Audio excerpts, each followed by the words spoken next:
श्रमदान का एक आंदोलन, जो एक बहुत बड़ा सामाजिक आंदोलन था, उसमें अपना दान, जीवन दान जयप्रकाश जी ने दिया। तो 3 तरह के बड़े बड़े आंदोलनों का नायकत्व करने का काम इतिहास में जयप्रकाश जी के कंधे पर दिया था।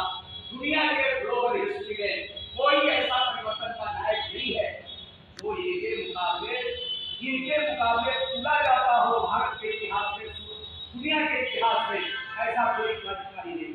लेकिन एक दुर्भाग्य, इस सवाल का जवाब कोई अभी नहीं ढूंढ पाया। मैं ये कहना चाहता हूँ कि किस तरह का समय ने एक ऐसा पूर्ण मजाक किया। महात्मा गांधी को 1948 के बाद जीवित रहना था। अगर महात्मा जी जीवित रहे होते तो उनके आजादी के बाद जो सरकार बनी थी दिल्ली में और इस देश के विभिन्न राज्यों में जिस ढंग से काम कर रही थी, तो गांधी जी का सपना स्वराज के बाद सुराज आएगा इस देश में। तब गांधी जी 1948 में जब इस देश के विभाजन के बाद इस देश की जनता जानना चाह रही थी कि गांधी जी अब क्या कह रहे हैं, तो गांधी जी हमारे देश से उठ गए। और 74 के आंदोलन के बाद जब 77 में परिवर्तन हुआ और 77 में सरकार बनी, 1979 में लोकनायक जी का असमय चला जाना। अब यह अगर जीवित रहते, इनके जीवन की आवश्यकता थी, तब लोग इनसे पूछते कि आपने जो जनता पार्टी की सरकार बनाई, आपका संपूर्ण क्रांति का जो संकल्प था, चाहे वो रईत अधिकार का मामला हो या संपूर्ण देश में एक तरह के शिक्षा का इंतजाम का मामला हो, चाहे आर्थिक क्षेत्र में एक संबंधे 10 का अनुपात कि 1 रुपया न्यूनतम कमाई हो तो 10 रुपया अधिकतम कमाई हो, ये आर्थिक क्षेत्र में जो इनका चिंतन था। मुझे याद है 77 में भारत सरकार के शिक्षा मंत्री पीसी चंद्र हुए और शिक्षा के समान शिक्षा के सवाल को लेकर जनता पार्टी की सरकार के शिक्षा मंत्री ने कहा कि एक तरह की शिक्षा संपूर्ण देश में हम नहीं लागू कर सकते, इसमें बहुत सारी व्यवहारिक दिक्कतें हैं। जयप्रकाश जी का संकल्प ये था। राइट टू रिकॉल में जनता पार्टी की सरकार बनने के बाद लोगों ने कहना शुरू किया कि ये व्यवहारिक नहीं है। तो मैं आपसे कहना चाहता हूँ कि चाहे गांधी का 1948 में उनकी निर्मम हत्या हो या जयप्रकाश नारायण का 1979 में निधन हो जाना हो, जयप्रकाश के जीवन की आवश्यकता 79 के बाद थी। इसी तरह बीच में नायक डॉक्टर राममनोहर लोहिया, ने इस देश के मानस को तैयार किया गैर कांग्रेसवाद के नाम पर। और कांग्रेस जिस रास्तों पर चली थी, डॉक्टर राममनोहर लोहिया ने इस देश की जनता को संगठित किया, कांग्रेस के खिलाफ खड़ा किया, विपक्ष के नेताओं को इकट्ठा किया और अधिकांश राज्यों में समृद्धि सरकारें बनी। लेकिन अल्पायु में डॉक्टर राममनोहर लोहिया 68 में उनका निधन हो गया और 67 में गैर कांग्रेस की सरकारें जो बनी, जो लोहिया जी कहा करते थे कि गैर कांग्रेसी सरकार बनेगी तो 6 महीने के अंदर क्रांतिकारी कामों से वो बताएगी ये सरकार कांग्रेस की नहीं है, ये सरकार पृथक सरकार है। लेकिन डॉक्टर राममनोहर लोहिया का उठ जाना भी दुर्भाग्यपूर्ण रहा। तो इन 3 नायकों के साथ, चाहे गांधी हो, चाहे डॉक्टर राममनोहर लोहिया हो, चाहे जयप्रकाश नारायण हो, इनके जीवन की आवश्यकता साल भर 2 साल और इस देश को थी, लेकिन काल के क्रूर हाथों ने इनसे हमसे छीन लिया। तो ये एक बहुत बड़ा प्रश्न है, इसमें विज्ञान हो या ना हो, लेकिन इतिहास के एक क्रूर समय में एक क्रूर काम हमारे इन परिवर्तन के नायकों के साथ किया। आज मैं कहना चाहता हूँ कि हमारी सबसे बड़ी जिम्मेदारी हम सभी के लिए बनती है कि हम केवल इन्हें याद ही न करें और इनके जीवन की घटनाओं का जिक्र करके हम अपने कर्तव्य की इतिश्री न कर दें। हम ये कहना चाहते हैं कि अब इसके बाद हम बैठे जयप्रकाश जी के विचारों को नीचे उतारने के लिए, जयप्रकाश जी के विचारों को धरती पर उतारने के लिए, क्योंकि मैं आज कहना चाहता हूँ उपाध्याय जी 1991 के वैश्वीकरण की बात। आपको याद होगा 1991 में 2 बड़ी घटना विश्व के स्तर पर हुई। 1991 में सोवियत गणराज्य का विघटन हुआ।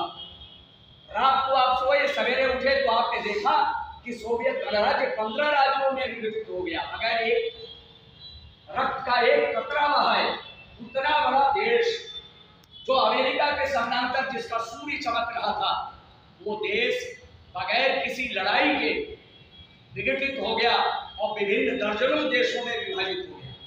तो रूस का विघटन सोवियत गणराज्य का विघटन 1991 में, और 91 में तत्कालीन हमारे देश के प्रधानमंत्री श्रीमान पी.वी. नरसिम्हा राव जी का अमेरिका के दबाव में आकर WTO के कैद के प्रस्ताव पर हस्ताक्षर करना। आप ईमानदारी से सोचिए, सन 1991 में किसी भी एकेडमिक फोरम पर हमारे मुल्क में, मुझे अच्छी तरह से याद है, कहीं कोई गंभीरता से बहस नहीं हुआ कि ये क्या भला है, ये कैद का क्या भला है, इस पर हस्ताक्षर करने के बाद क्या कुछ हो जाने वाला हमारे वहां। लेकिन 2.5 दशक में देखिए सब कुछ बदल गया। जो गांधी का सपना था उसके लिए और चुनौतीपूर्ण हालत पैदा हो गई। जयप्रकाश नारायण जिस तरह का समाज बनाना चाहते थे, जिस तरह का राज चाहते थे, उसके लिए और चुनौतियां खड़ी हो गई। 74 से ज्यादा विकट हालत में ये देश आज फंसा हुआ है। और जिस संविधान की रक्षा की लड़ाई 74 में जयप्रकाश जी ने लड़ी, उस डिक्टेटोरियल रूल के खिलाफ आज मैं कहना चाहता हूँ वो संविधान खतरे में, आज संवैधानिक संस्थाएं खतरे में हैं, और आज जितने कॉन्स्टिट्यूशनल इंस्टीट्यूशन हैं उनकी डिग्निटी पर प्रहार हो रहे हैं।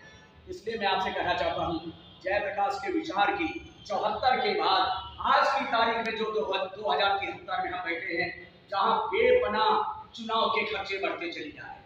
जयप्रकाश जी का आग्रह था चुनाव को सस्ता करो, गरीब आदमी भी लड़े चुनाव, खेत और खलिहानों की पृष्ठभूमि का आदमी, गिट्टी मिट्टी तोड़ने वाला आदमी भी न केवल सपना देखे पार्लियामेंट में जाने के लिए, बल्कि उसका बेटा भी पार्लियामेंट में जाए, वो भी असेंबली के भीतर जाए। लेकिन आज ईमानदारी से मैं कहना चाहता हूँ, भारत के निर्वाचन आयोग ने 1 नंबर से जो धनराशि तय कर रखी है उम्मीदवारों के लिए, मेरे जैसे आदमी को कहिए तो कई जन्म में उतना पैसा हम इकट्ठा करके चुनाव नहीं लड़ सकते। मैं आपसे कहना चाहता हूँ कि आज जो 1 नंबर से धनराशि जो तय किया है, और आपने देखा है सर्वोच्च न्यायालय में ये अभी मामला शुरू हुआ है, ये जो चुनाव आते हैं और चुनाव के पहले इलेक्टोरल बॉन्ड्स जो बिकते हैं, ADR गया है सुप्रीम कोर्ट, और सुप्रीम कोर्ट ने कल उसकी सुनवाई शुरू की, और उसमें उसने पूछा, चुनाव के पूर्व ये जानकारी करना चाहा कि ये कैसे पता चलेगा। इलेक्टोरल बॉन्ड बैंक्स बेचते हैं, और बैंक जब बेचता है तो उसमें नाम की जानकारी हो सकती है कि नहीं जानकारी हो सकती। और उसने अटॉर्नी जनरल से पूछा कि ये पैसे किसको जाते हैं। अटॉर्नी जनरल ने कहा जो मान्यता प्राप्त राजनीतिक दल हैं उनको जाता है। सुप्रीम कोर्ट ने पूछा कि अगर 1% मत खाने वाला राजनीतिक दल है तो उसे भी पैसा जाता होगा। अटॉर्नी जनरल ने कहा उसे भी जाता है।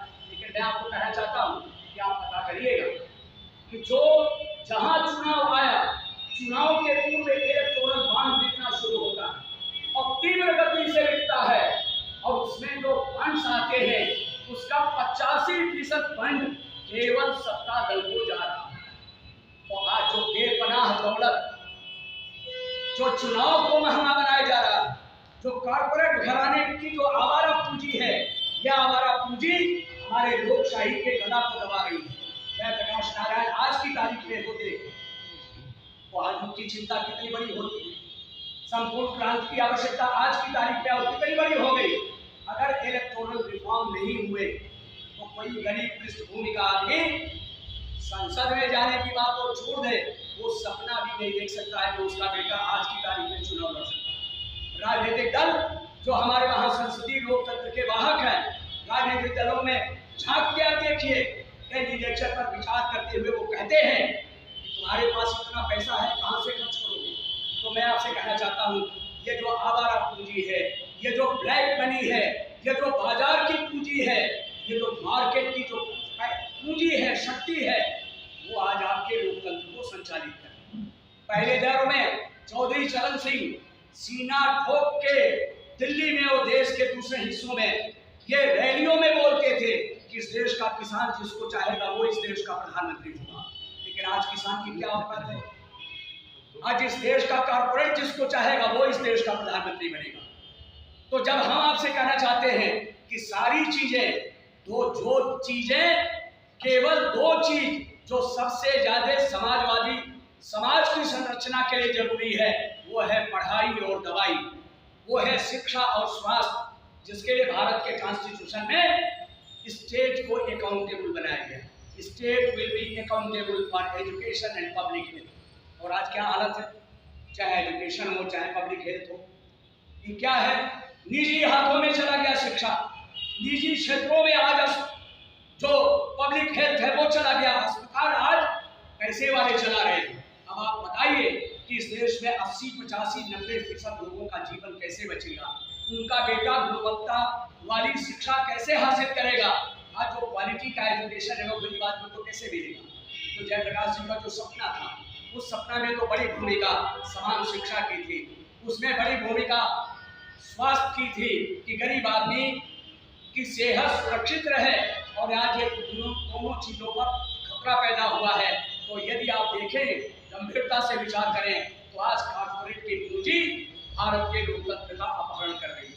आज हमारी सारी लोकतांत्रिक संस्थाएं हाईजैक्ड हैं कॉर्पोरेट मनी के जरिए, उस आवारा पूंजी के हाथों में। तो फिर से इस देश में लोकशाही की बहाली के लिए संपूर्ण क्रांति की आवश्यकता है। मैं आपसे कहना चाहता हूं, हम करें न करें, हमको लानतें मिलेंगी, आने वाली पीढ़ी मुझे कोसेगी। ये सब कुछ जानते हुए भी तुमने वर्तमान पीढ़ी को एजुकेट क्यों नहीं किया, तुमने इस दायित्व का निर्वहन क्यों नहीं किया। आने वाली पीढ़ी इसे करेगी, लेकिन इसकी क्षतिपूर्ति उसे उठानी पड़ेगी। विलंब की वजह से जो नुकसान होगा वो आने वाली पीढ़ी को भोगना पड़ेगा। इसलिए कोई लंबी बात करते हुए नहीं, केवल इतनी बात मैं कहना चाहता हूँ कि उस समय धर्मवीर भारती ने कविता लिखी थी जयप्रकाश जी पर, 74 के जयप्रकाश नारायण पर, खड़क खुदा का, मुल्क बादशाह का, शहर कोतवाल का, हर खासोवाल को आगाह किया जाता है, एक बूढ़ा आदमी सच बोलते हुए निकल पड़ा है सड़कों पर। मैं आपसे कहना चाहता हूँ कि हमें इन महापुरुषों से केवल प्रेरणा लेनी है, तो हमको बाड़ी के स्तर पर अपने आप को महदूद नहीं करना है, उसे आचरण में उतारना है। और सबसे बड़ी आवश्यकता ये है कि हम बैठते जरूर हैं, लेकिन जिसको हम बाहर बनाना चाहते हैं परिवर्तन का, वो इसमें नदारद है, उससे हमारा कोई संवाद नहीं है। वो जो तरुण है, वो जो नौजवान है, उससे कम्युनिकेशन मेरा गैप है। ये गैप, कम्युनिकेशन गैप मुझे खत्म करना पड़ेगा, हमें वहां तक जाना पड़ेगा, उनसे संवाद स्थापित करना पड़ेगा, तब जाके जन आंदोलन जयप्रकाश के विचारों का फिर से इस देश में खड़ा किया जा सकता है। इन्हीं बातों के साथ आपको बहुत बहुत धन्यवाद। फिर से इनके चरणों में हम अपना प्रोग्राम निवेदित करके अपनी बात में खत्म करना चाहते हैं। बहुत